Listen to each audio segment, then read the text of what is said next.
ॐ भूर्भुवः स्वः तत्सवितुर्वरेण्यं भर्गो देवस्य धीमहि धियो यो नः प्रचोदयात्। जय श्री कृष्ण मेरे सनातनी बंधुओं। महाभारत के पिछले अंक में हम लोगों ने अध्ययन किया कि गुरु द्रोणाचार्य जो है वो सभी कौरव पांडवों के शस्त्र ज्ञान का प्रशिक्षण जब पूर्ण कर लेते हैं तो उसका परीक्षण भी करते हैं तथा उनके युद्ध कौशल का वो समस्त राजाओं के समस्त प्रजा के समक्ष जो है उसका प्रदर्शन भी करवाते हैं। और इसी क्रम में जो है वो कर्ण का भी प्रदर्शन होता है। महाभारत के इस अंक में हम लोग अध्ययन करेंगे कि गुरु द्रोणाचार्य जो है वो किस प्रकार अपने शिष्यों से गुरु दक्षिणा की मांग करते हैं तथा युधिष्ठिर का युवराज के रूप में अभिषेक करने के बारे में अध्ययन करेंगे। जैसा कि हम लोग जानते हैं कि गुरु द्रोणाचार्य और पांचाल के जो राजा है द्रुपद वो बचपन के मित्र रहे थे। द्रोणाचार्य ऋषि भारद्वाज के पुत्र थे और द्रुपद जो है वो पांचाल नरेश राजा पृषद के पुत्र थे। तो दोनों का बचपन में मित्र था कहा, परंतु जब द्रुपद राजा बनते हैं और द्रोण जो उस समय दरिद्र थे वो धन की अपेक्षा रखते हुए द्रुपद को अपना मित्र समझते हुए उनके पास मदद के लिए जाते हैं। तो वहाँ द्रुपद जो है उनको द्रोण को अपमानित करते हैं और वो कहते हैं कि राजा का मित्रता राजा से ही हो सकता है और मैं राजा हूँ और तुम एक दरिद्र ब्राह्मण हो, इसलिए हम दोनों में मित्रता नहीं हो सकती है और इस प्रकार का अपमान करते हैं। और इसी कारण जो है द्रोणाचार्य उस अपमान की पीड़ा से जो है वो ग्रसित हैं। इसीलिए जब वे कौरव पांडवों का जो है शस्त्रों के संचालन का प्रशिक्षण जब पूर्ण कर देते हैं तब वो सभी कौरव पांडवों से कहते हैं कि मुझे गुरु दक्षिणा के रूप में उसी पांचाल नरेश द्रुपद को बंदी बना करके लाने को कहते हैं कि ये द्रुपद को बंदी बना करके लाना ही जो है वो मेरे लिए गुरु दक्षिणा होगी। इसीलिए वो सभी कौरव पांडवों से इस प्रकार का गुरु दक्षिणा देने का अनुरोध करते हैं। तो द्रोण के इस प्रकार आदेश देने पर सभी कौरव और पांडव पुत्र जो है वो पांचाल नरेश द्रुपद पर आक्रमण करते हैं।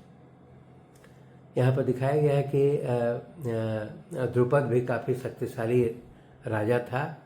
वो भी अपने सैनिकों के साथ भयंकर युद्ध करता है और वहाँ पर दिखाया गया है कि वे सभी कौरव पुत्रों को द्रुपद जो है वो घायल कर देता है, जिसमें मुख्य रूप से दुर्योधन, दुशासन, विकर्ण, शकुनी, इसके अलावा कर्ण और भी बहुत सारे जो है वो कौरवों को जो है वो द्रुपद जो है वो घायल कर देता है। और इसके पश्चात वो तब फिर जो है पांडव में जो है वो अर्जुन जो है वो अपने भाई भीम जो कि गदा युद्ध में विशेषज्ञ थे उनकी मदद से द्रुपद की सेना में प्रवेश करते हैं। नकुल और सहदेव जो है वो अर्जुन के रथ का जो है वो पहिए का संरक्षण करते हैं और इस प्रकार जो है वो द्रुपद की सेना में प्रवेश करके और युद्ध करने लगते हैं। तो उसमें दिया गया है कि सबसे पहले जो है वो द्रुपद का एक भाई था जिसका नाम था सत्यजीत। तो वो सत्यजीत भी बहुत पराक्रमी था और वो अर्जुन से उसका भी भयंकर युद्ध होता है और अर्जुन को भी घायल करता है, परंतु अंत में अर्जुन जो है वो सत्यजीत को पराजित कर देता है।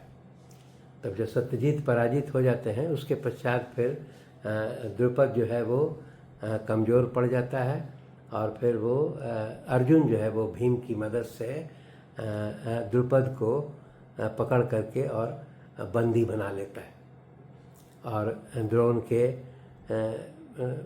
आज्ञा के अनुसार द्रुपद को बंदी बना करके और वो द्रोण के पास जा करके उनको सुपुर्द कर देता है।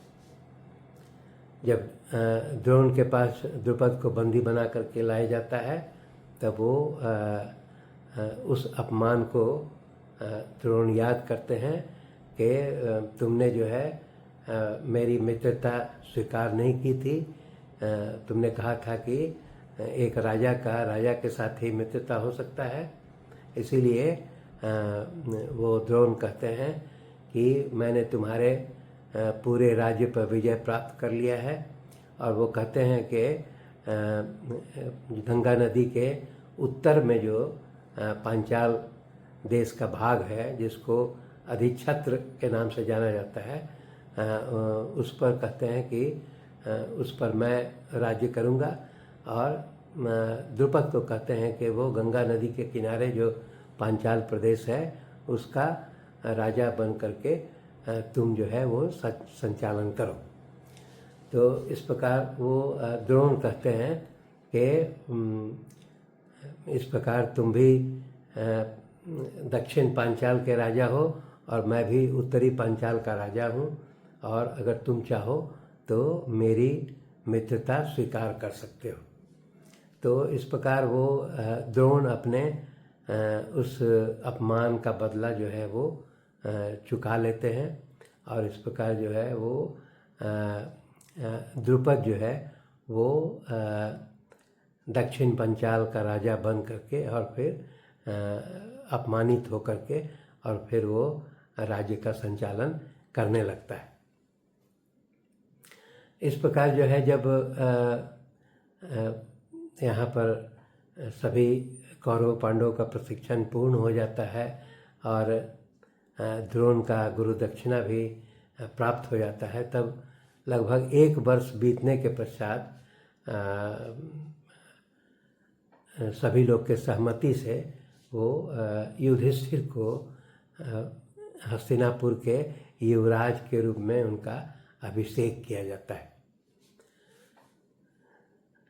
युधिष्ठिर के अभिषेक होने के पश्चात वहाँ पर दिखाया गया है कि चूँकि अर्जुन जो है वो धनुर्विद्या में विशेषज्ञ थे, भीम गदा युद्ध में थे, युधिष्ठिर एक रथी के रूप में विशेषज्ञ थे और नकुल सहदेव तलवारबाजी में थे।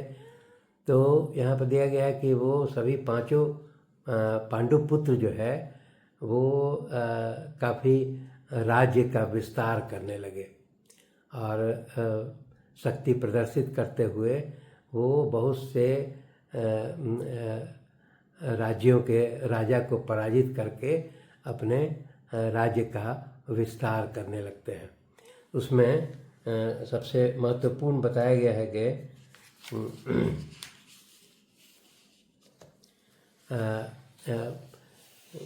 राज्य का इतना विस्तार हो जाता है कि जितना पांडु के द्वारा भी हस्तिनापुर राज्य का उतना विस्तार नहीं किया जा सका था, वो युधिष्ठिर राजकुमार युवराज घोषित होने के पश्चात राज्य का उतना विस्तार करते हैं। तो उसमें वो बताया गया है कि सबसे पहले जो है वो यवन देश था एक, उस यवन देश पर जो है वो विजय प्राप्त करते हैं। इसके पश्चात फिर सौवीर नरेश थे, उनको पराजित करके उनके राज्य का विस्तार करते हैं। इसी प्रकार पूर्वी दिशा में तथा दक्षिणी दिशा में भी बहुत सारे राजाओं को परास्त करके और फिर राज्य का विस्तार करते हैं। तो इस प्रकार जो है वो ये बताया गया है कि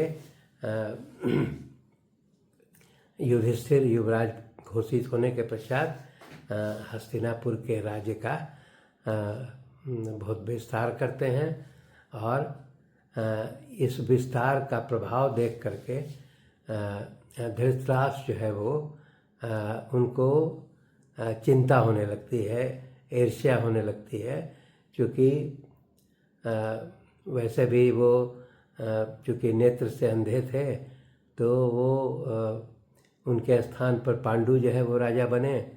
और फिर इनको धृतराष्ट्र को ये चिंता थी कि युधिष्ठिर जो है वो युवराज के पश्चात ये राजा बनेगा, और वो चूँकि पांचों पांडव जो है काफ़ी शक्तिशाली हैं, इसीलिए वो जो है राज्य का विस्तार करेंगे। तो इसलिए वो चिंतित होते थे कि उनका पुत्र जो है दुर्योधन, उसको जो है वो राजा बनने का मौका नहीं मिलेगा। इसलिए यहाँ दिखाया गया है कि धृतराष्ट्र जो है वो युधिष्ठिर और पांचों पांडवों के द्वारा सफल राज्य का संचालन करने से वो काफ़ी चिंतित होने लगे। शेष हम लोग अगले अंक में अध्ययन करेंगे। धन्यवाद।